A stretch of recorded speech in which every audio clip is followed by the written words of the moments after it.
Good morning. Oh my gosh, I'm so excited to be back in the studio today. What a week this has been. And I am super excited for this interview that we're about to do today. You guys, there are some powerhouses that are coming down the pipeline. But first, those of you that don't know me, my name is Cameron Metheney. I am the podcast leader for WOFB. I'm also the principal of Cameo Studio Designs, where I focus on bringing LED and lighting spaces in tile and stone, or that amazing luxe bathroom. But first, the WOFB is Women of the Flooring Business. We flourish in flooring, we flourish in all things through business, through lighting, architecture, and also designs. We're a community of women in tile stone flooring who are passionate about personal and professional growth. Personally, stand in your power, ladies. Through this podcast, I love to amplify the voices of women in our field and much more. Each of us can flourish in business and life. This podcast is proudly presented by Women of the Flooring Business and sponsored by Cameo Studio Designs, known again for that commercial and luxury residential tile installation. But do you need a lighting design? Do you need specifications? If so, I can integrate all of that into your tile and stone. If you're also interested in a CEU at your showroom or design center, check out www.cameostudiodesigns.com for designer dopamine C. Guys, I am so excited. So coming down the pipeline for interviews in the next month, we have Jana Valafuco, who owns Valafuco Construction. Also, I will be at Light Ovation June 19th through the 22nd, where I will be broadcasting from the Vera Luz Lighting Showroom. If you do not know anything about Vera Luz Lighting, look it up. Oh my gosh, it is amazing. So I'll be going over all things and trends that are happening for 2025 as we come down the pipeline. In addition, I'll be interviewing the women in the lighting. I almost said flooring, but women are all over. We're flooring, we're lighting, we're construction, we're all over, which is amazing. We're taking over the world. Women of the Lighting is actually gave an award for leadership for the CEO of Hamilton Forge, Maria Mullen. So I get to meet with her. You want to talk about someone who stands in your power? This interview is going to be off the chain. And then my very close friend, Julie Ireland, Los Angeles based architect designer. So, guys, so much is happening. Also, join our summer reading book club that is going down through WOFB on the Facebook group. So if you want to get involved with the book club, join the book club, join WOFB. Here essentially is where you can join. It is womenflooring.com. But literally, it's so much more. It's not just about flooring, it's about entrepreneurs, leaderships, really, really great things. But more importantly, speaking of great things, I cannot even sit still. Today, I am so delighted. Okay. I'm going to be chatting with Jessie Lynn. You guys, she is the author of The Truth About Being a Woman in Construction. She has her MBA. She's founder of Pivot Higher. She's a humanitarian, community leader, and a sustainability advocate. This is going to be great today. Jessie, welcome to the stage. Oh my goodness. Thanks, Cam. I appreciate that introduction. Very kind. Well, I am so delighted to have you on today. We've been able to connect through Instagram, which I love. When I originally saw your story, I was like, who is this woman and how can I be friends with her? You remind me, like, I remember, so I played roller derby back in the day. And every single chick that I played roller derby with was just, they really stood in their power. They were able to, all of them were intellectual, tough, and just could speak to whatever stage they needed to. Anyway, you remind me of this woman called Jenny Bonebreak. So Why, thank you. you're so welcome. How's your week been? Oh my goodness. It's been pretty crazy. I will be honest. Like I loved your email to me yesterday about going 100 miles per hour. I feel like that's been this week. Everything that could possibly be happening is happening. So, but we're at Friday, so I'm excited. I'm happy. I know that. Do you know what I did this week? Speaking of like crazy, I took my family. So, for those people that know me personally, they know that I've raced paddle boards. I love paddle boarding. It's like my jam. But I used to paddleboard on Lake Michigan. Okay. So that's like natural water and, there's no critters and crazy animals in there. Well, Wednesday, I took my family paddleboarding up to King's Landing. And guess what there were that we were paddleboarding with? We were paddleboarding Alligators? with alligators. Yeah. I tell you what, that fight or flight, I was so ready to be. We did Um, 8.5 miles and I was so ready. So I feel like this week has just been, but it was all on my own. I did it. So I'm sure it's nothing like you've been up against. Mine was like fun terror. oh my goodness. I can't even imagine doing that with alligators. That would definitely be like, nope, we're good. See you later. Bye. Yeah. My boyfriend, he was like, dude, I love you because like you're the matriarch. You were just like leading us through there, not even sweating it. And I'm laughing because in my head, I'm like, yeah, I know I was, but Um, I was also just in fight or flight and thinking like how you guys were slowing me down and how fast I needed to go. oh my gosh. So Yep. enough about me. You are just the epitome of success and all the things that I know that you've done, but where are you in life? Like, I see everything behind you, your MBA. Like, what are all of the exciting things that are going on in your life right now? Yeah, no, I appreciate that. Yeah, so I mean, there's a lot in the last year, especially. So, earlier you mentioned MBA, right? So I did finish up my MBA last spring. I currently serve as a director of strategic initiatives for a very large multi-billion manufacturing company. So that in itself is exciting, lots of different challenges. And then you mentioned being an author. That's also new. I'm actually in the middle of or working on my current first book, as you mentioned, The Truth About Being a Woman in Construction, which in essence is my story, talking about my experiences really from high school to today. And I'm really excited about that and working on getting that released hopefully by October. And then the other Wow. piece is building up my business Pivot Higher, where we really work to elevate and amplify women around us. And for those of you that are a part of the book club, just know Jesse's book is going to be part of our book club coming down the pipeline. When does your book get released? You said in October? Yeah, we're shooting for October. I don't have a firm date yet just because we still have 2 more rounds of edits. My gosh. So what inspired you to write a book? Like when were you in your career, your life where you're like, "You know what? I'm going to write a book and it's going to be badass."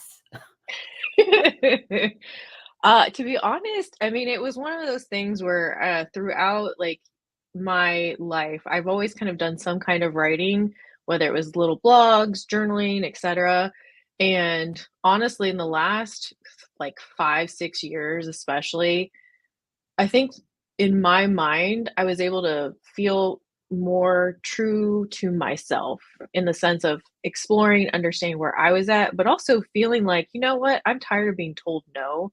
I've never been told no well. Like I've always been like, yeah, watch me. And so, I see about that. 4 years ago, right? So about 4 years ago, I actually, sat down and thought about it. It's like, I've gone through these, wide range of experiences. I've talked to all of these amazing women.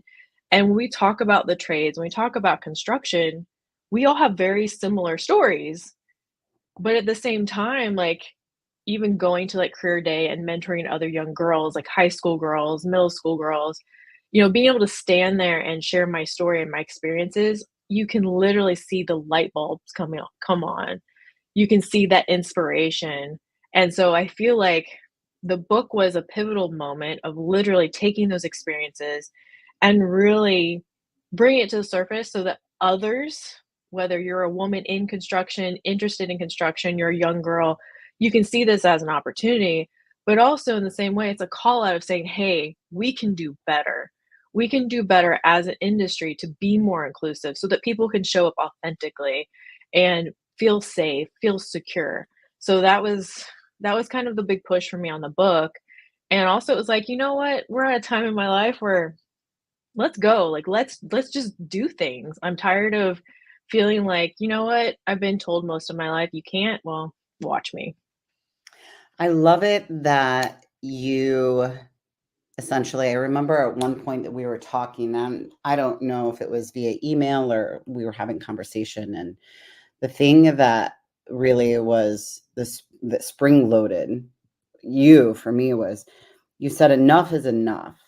And to Mhm. be able as an author to be vulnerable and to share things of where people may pass judgment, people may, and like you just didn't care. Like you are you and enough is enough. And I think that, it takes strong leaders and women like you to really bring things to the surface, like you said, because a lot of us, and, even through this podcast at times, I stay very surfacey and safe.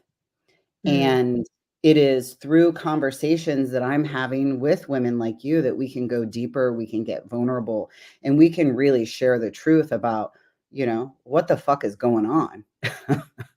They might bleep that out. Exactly. But see how edgy I just got? So tell me, so the book, it's going to be released in October. You've been working on that. I Mhm. can't wait to like get into that and read it and just really see, you've inspired me. Like I've said, I want to write a Mm. book just about the experiences that I've had of being a serial entrepreneur, but so many things that I've been involved with that are really, it's a male dominated trades through lighting, through the tile, Mhm. being on job sites, so I want to dive into that a little bit more with you, but tell me about sustainability infrastructure, why that is so important and why it's so important to you. Like listeners and some of the women probably don't even know what that is. Yeah, it's actually sustainable infrastructure in itself is somewhat of a complex subject because you think about sustainability, you talk to 3 different people, all 3 people are gonna have a very different perspective what that means and how that's relatable to them. So when we talk about sustainable infrastructure, we're talking about creating an environment that is healthy, that is really more accessible for different users.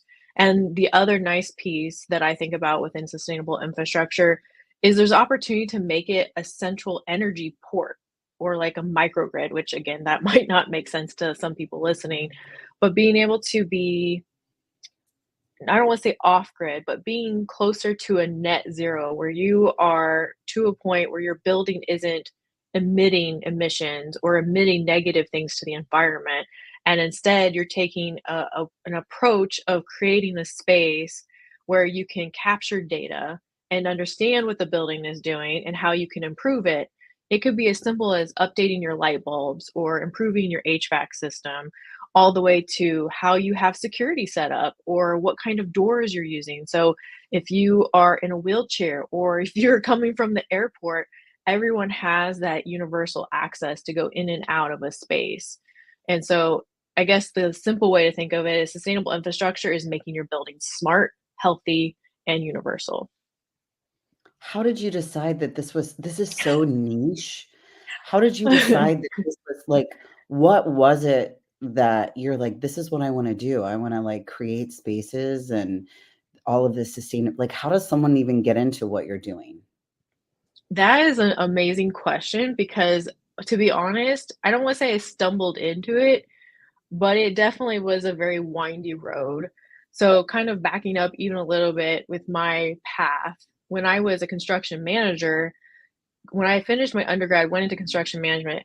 From that day, or actually through that program to the day of graduation, I was very much like, I'm going into sustainability. I want to help build equity in the environment, in the communities. Like, let's go. And unfortunately, throughout that journey as a construction manager, I never quite got to the roles or even on the projects that I felt made a positive impact. I mean, I literally worked on a refinery in California. Oh So my God. being that close, yeah, being that close to, the things that I felt unsafe or, literally watching the direct impact to the environment, to the community, I think in some ways makes me a better advocate, but it pulled me away from the direction I wanted to go at the same time. So when I finished my MBA, through that, even that experience, I was very intentional about what to plug into, whether it was board membership, whether it was volunteering. I mean, I even worked for Bosch for a period of time, doing solid oxide fuel cells, just really diving into different aspects of sustainability as a whole. And so sustainable infrastructure really resonated because it tied together the equity piece, it tied together the different renewable energy pieces. And then when we talk about workforce development and even Mm, accessibility, right? I don't think we talk about that enough. How do we create right. universal access for all? So that's kind of how I fell into it. I feel But like you thinking have about answers to all of that.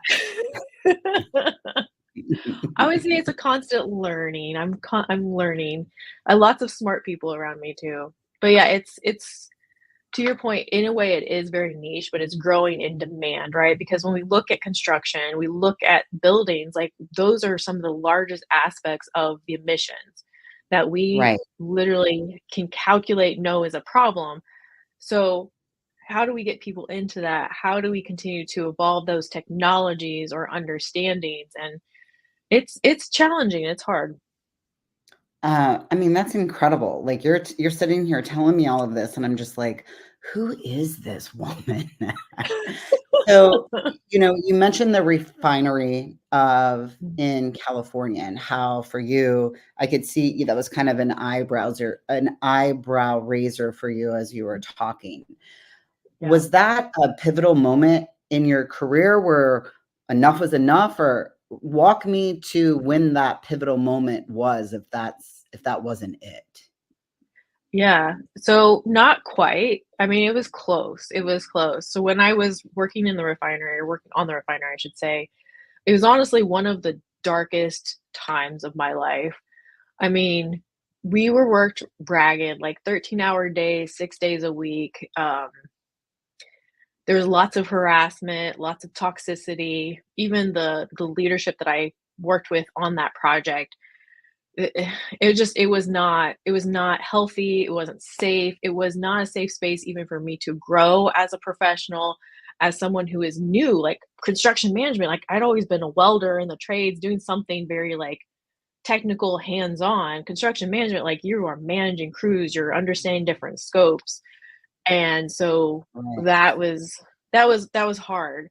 But moving from that, moving to my next company, and honestly, like, it took a couple years for me to be really fed up with the experiences and the toxicity that I was experiencing, I know other women face as well in the industry. It wasn't honestly until the beginning of the pandemic, and I'm sure this is kind of a shared experience for some people. The beginning of the pandemic really kind of pushed me back because I lost my job and Mm, forced me to reflect, like, do I want to continue down this route? Do I want to keep doing what I've been doing even though I know it doesn't feel good? Or do I want to go in a new direction? And that was the moment of, okay, let's do the MBA. Let's get a little bit more authority behind me, but also let's understand business right. and let's boot up, like let's go. And so that was really I think the defining moment. And then going through the MBA even increased my own confidence and my own personal ability to say, "Hey, I do know what I'm talking about. I can do these things." That is so amazing. I spent 12 years in school. Yeah. And a lot of people don't know this, but honestly, like I was kicked out of high school. I was a high school dropout. I got a GED, and people always thought like you're never gonna make it. And so it was really, I'm never gonna make it. Okay. And then I ended up Mhm. spending all of those years in college, getting multiple degrees, have been seeing millions in my bank account several times. But as an entrepreneur, we wax and weigh all of that. We gain it, we lose it, we gain it, we lose it, we gain it, we lose it. That's just a part of the risk with business. But I love that you said that's what that school did for me, though, too, is it gave me that confidence. So I love that you brought that up. It gave me that knowledge to know, like, I can stand in my power and be completely confident in what it is that I know. And I do know this. And I know, being a professional in my trade, I know my trade very well. And so I think that, there's a lot of young women that get into either they don't know what they want to get into, and so they meet women like you. I've met, I have young girls, 2 girls, and they are at a point in their life where they're like, "I can do anything because I watched my mom do it." And actually my youngest daughter, when she was like 12, I remember her telling her friends, "Well, my mom's like a superhero. She's got like Oh. muscles, can do all of these things." But again, I love what you said of being able to relate that, that education really does give us power because we're just learning. And the more you know, the more powerful you can be, the more confident. And it's not even sometimes about like, oh, I am power, hear me roar, you can't, whatever. I think that through my education as well, I was able to learn how to wax and wane, turn on that masculinity in my jobs, turn on my femininity when I need to, and just be as fluid as possible and being completely confident with that. So anyway, sorry. See, you just inspire me and I just start rambling Oh. about all of these things. You're so interesting and there's so many, I think, layers to who you are. For those of you that are just joining us, I'm speaking with Jessica Lynn today. So tell me more a little bit about this autobiography. Like, when did you, and I know you mentioned a little bit of it before, but like, kind of walk me through like a summary of what this autobiography looks like, because you've already said kind of why you did it, but like, tell me some more about it. Yeah. Well, actually, to your point about high school, I think that's where the story starts for me. High school, I was the bad kid. I was skipping class, sneaking out at night, doing some stuff that was not necessarily super legal. So yeah, so I start in high school and I talk about my experience and really the hardship of figuring out who I was because Mm, growing up, I mean, I grew up in a poor home. Like we didn't have a lot. We were all expected to work, all 3 of me and my siblings. So we learned it from a very young age, like what hard work meant and why we needed to do it. But at the same time, there were negative family dynamics that also put a strain and created levels of trauma and insecurity in myself, especially as a young girl. So yeah, so the story starts in high school where I'm starting to connect the dots, figuring out my life, figuring out my path. What do I want to do? And that's where I stumbled into welding. I skipped class with my friend who she was taking a welding class. Hood flipped down, she sparked, I fell in love. So welding was my first love. And then amazing. from that on, like you literally get to kind of go with me on this journey of what it was to be a woman welder, how I was figuring out myself, even trying to connect those dots of, oh, I'm not dumb. Because initially I thought I was dumb. Like welding, I thought, oh, this is the best I can do. And then you literally are going with me throughout this journey of, oh, I can do more. And so I level up. I go and do my undergrad. I go and graduate, go into construction management, all the way to, graduating with my MBA and then starting my job where I'm currently serving as a director. So in summary, like that's you're going with me on this journey and at the same time, you're experiencing a lot of those similar stories that other women have faced within the industry. And Right. so it's really surfacing the challenges that we face, but, like I mentioned earlier, it's also a call out of, like, here's what we can do to improve. Here's how we make it more inclusive, and also, you as a young girl who may have been told by your father, your brother, other family, friends, etcetera, "You can't do this," or, "Oh, you can only be this over here." It opens up that imagination and even comprehension of, "Oh, I can do more because I Mhm. did more." Like, I started here, and then I wound, and then eventually went over here. So that's that's the story in quick summary. Oh my gosh, amazing. I cannot wait to read it. And so many things that are, I relate with you just from the high school situation. Like, you know what I Mhm. mean? So that would be a whole other podcast if I talk about my high school situation. But you're right. And I think that when, there's young women that in high school, if they don't have a good mentor, if they don't have a good family dynamic, we get Mhm. drawn and pushed and inspired by people that are usually not the best. And so Yeah. being able to navigate through that and figure that all out, I mean, it's the stories. I'm sure we could have a podcast just on what were you like in high school, now who you are. You know what I Yeah. mean? Like some of Yes. the like thuggest chicks that I know, from high school now, Mhm. they're one of them is my closest friends from seventh grade, and she's the Maserati sales leader in Missouri for a dealership, Oh, wow. and we talk about these conversations all the time as well, like being in the car sales arena. You think, oh, like what's car sales? But the amount of shit that she has been through because she's not in the Mhm. good old boys club, because she is a Mhm. successful, female, like these dynamics I'm hearing and seeing across all different types of trades. So it's really Mhm. fascinating though, but her story, same kind of thing in summary. I want to dive into more. Oh, before we go into hire her, tell me about this logo. It's in the backdrop of our podcast today, but I see like the flaming heart, the hard hat with the Mhm. the scholar cap. Tell me about that. And it looks like there's maybe some wings and some other stuff. What does this logo mean to you? What's that all about? Yeah, so, this I actually designed this. There was someone who actually has a design background who, like, made it a little bit prettier. But in essence, yeah, you've got the welding with the flame, so I'm thinking first love, welding, sparks of love. Hard hat, trades, construction management, and then the mortar board graduate, right? Like MBA. So it's kind of like just in a very quick visual that that story wrapped up. Symbolism. And yeah, yeah.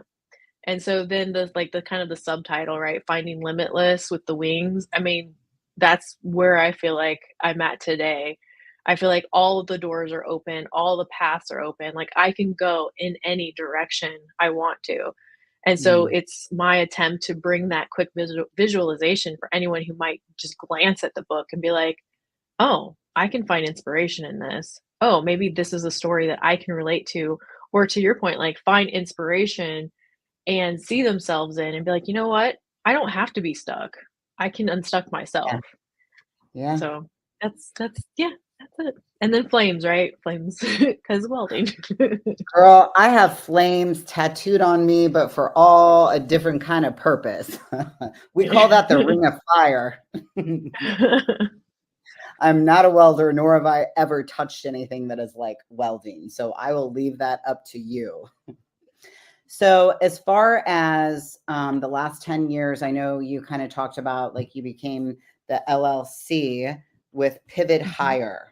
I keep saying mhm. higher because I just love the way that looks, but it's Pivot Higher. Yeah, Talk to yeah. me about that, what that looks like, what that is for people that are interested or want to know. Yeah, so Hire Her is the LLC, so you're not wrong. It's actually Okay. it's fair. Um, but yeah, so as far as the business name itself, it is Pivot Hire Her. It's Pivot Higher, but it's play the word play, right? Hire Her is in the way that we bold it out and such. So anyway, the concept with Pivot Higher that we actually are doing is working with women, especially BIPOC women, really helping them develop resources, whether it's their own internal tools to all the way to, hey, let's help you develop your network. And so a lot of what we focus on is professional development, which I realize has a wide spectrum as well.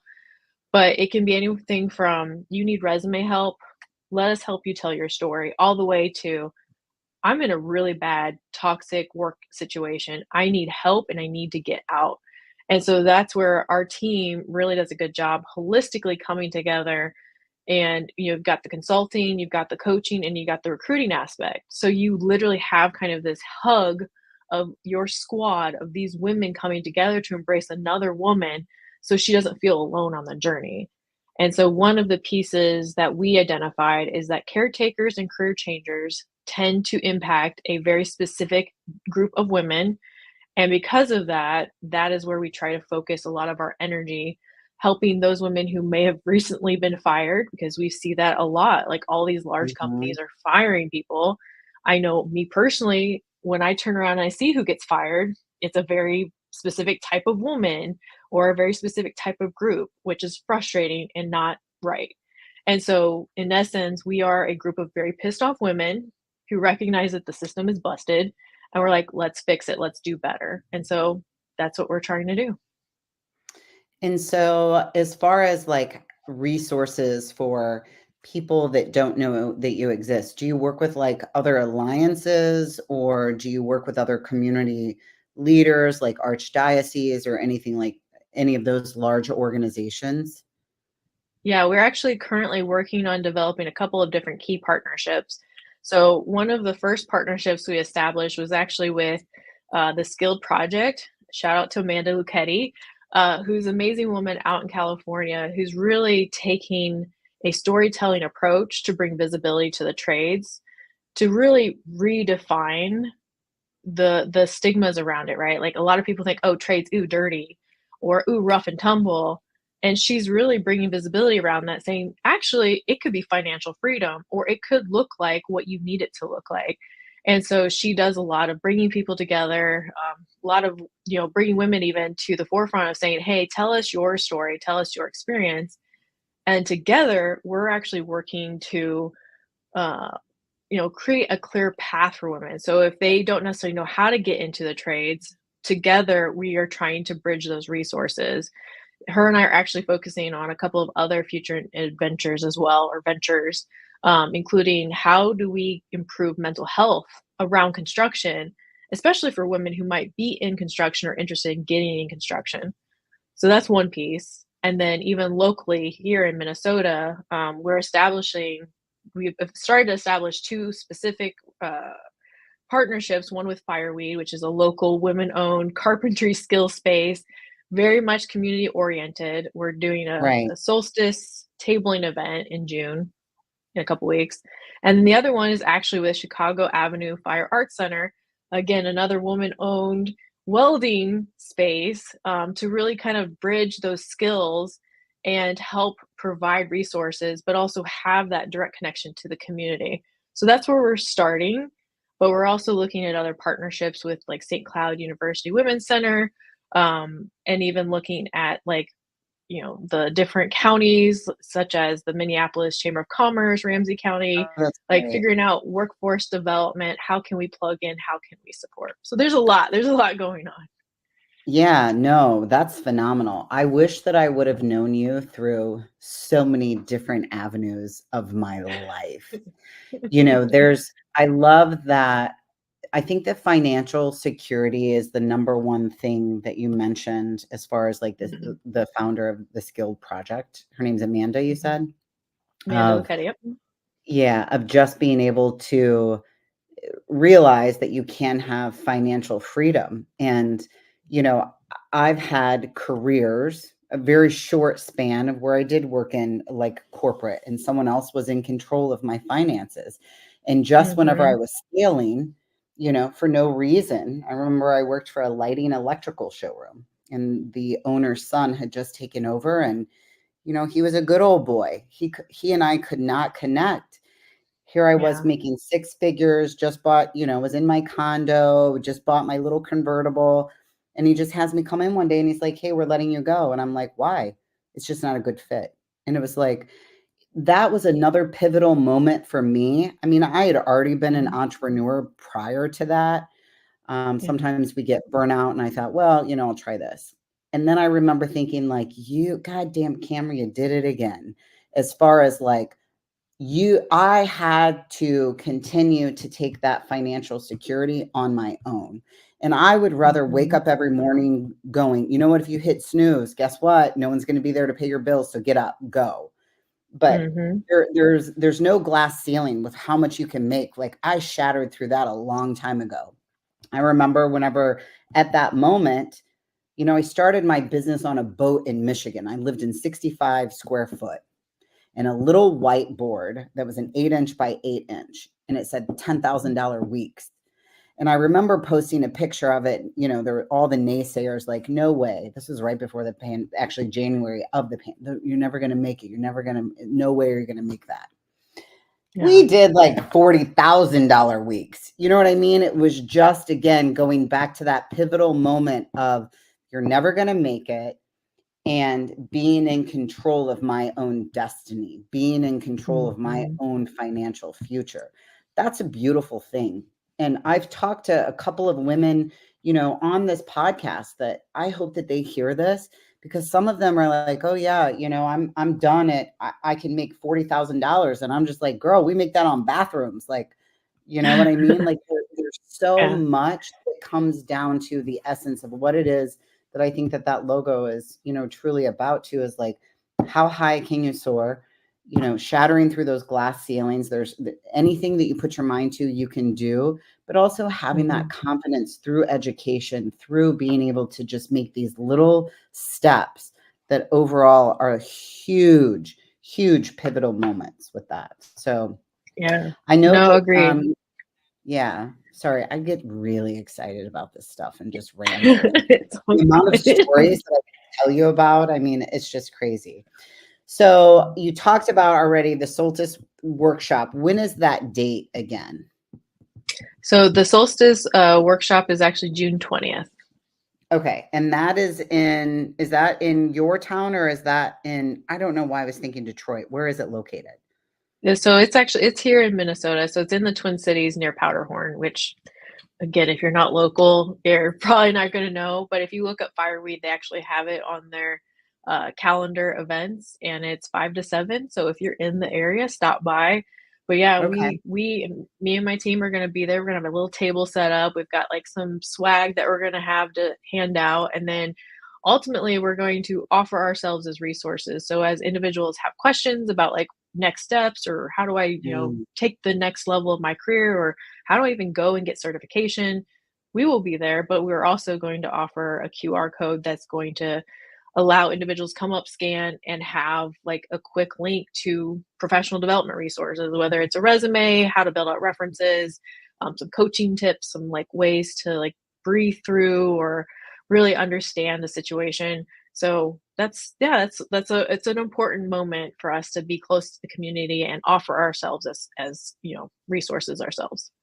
absolutely. So before I let you go today, I think it's really important. I want to know, what are some of the most important lessons that you've learned in life? As I mean, you essentially are an entrepreneur. So what Mhm. are some of those lessons that you can share with us? Don't take no as an answer. You yourself learn to say no, but when people tell you no, you can't, do not accept it. And you can literally build, create, do whatever you want in life. It's hard. It's not going to be easy, but go after it. If you want to go write a book, you want to start your own business, you want to start a nonprofit, you want to go to school, you don't want to go to school, you want to, the world really is the playground you want it to be. Will it be easy? No. But I would definitely encourage you, go talk to people, go cold call people. If you know someone down the block, in a building or even within your network that is doing something that you're just like, wow, I want to do that, reach out to them, ask them, hey, Right. let's have coffee. I want to learn from you. That's your starting point. And it's okay to be afraid, but don't let that freeze you in place. Take that fear, repurpose it, make that a driver for you to say, you know what, I'm afraid now, and that's okay, but I'm going to use that to build something. I'm going to create the life that I want, because life is too short. And you know what? I have for too long let other men in my life, and there's been a few women as well, but I've let people in my life tell me you can't. And that kept me from really standing in my own power, being confident in myself. And once I removed myself from those situations and decided I'm not going to let other people dictate my life, that really opened up the doors to possibilities. And I found my limitless. Girl, I just love you so much. My gosh, if that is not a dream answer for some lessons, I don't know what is. And I think that your book is just going to be so amazing. I'm surprised you don't. Do you have your own podcast? Because if you don't, you should. No, I don't. I do not.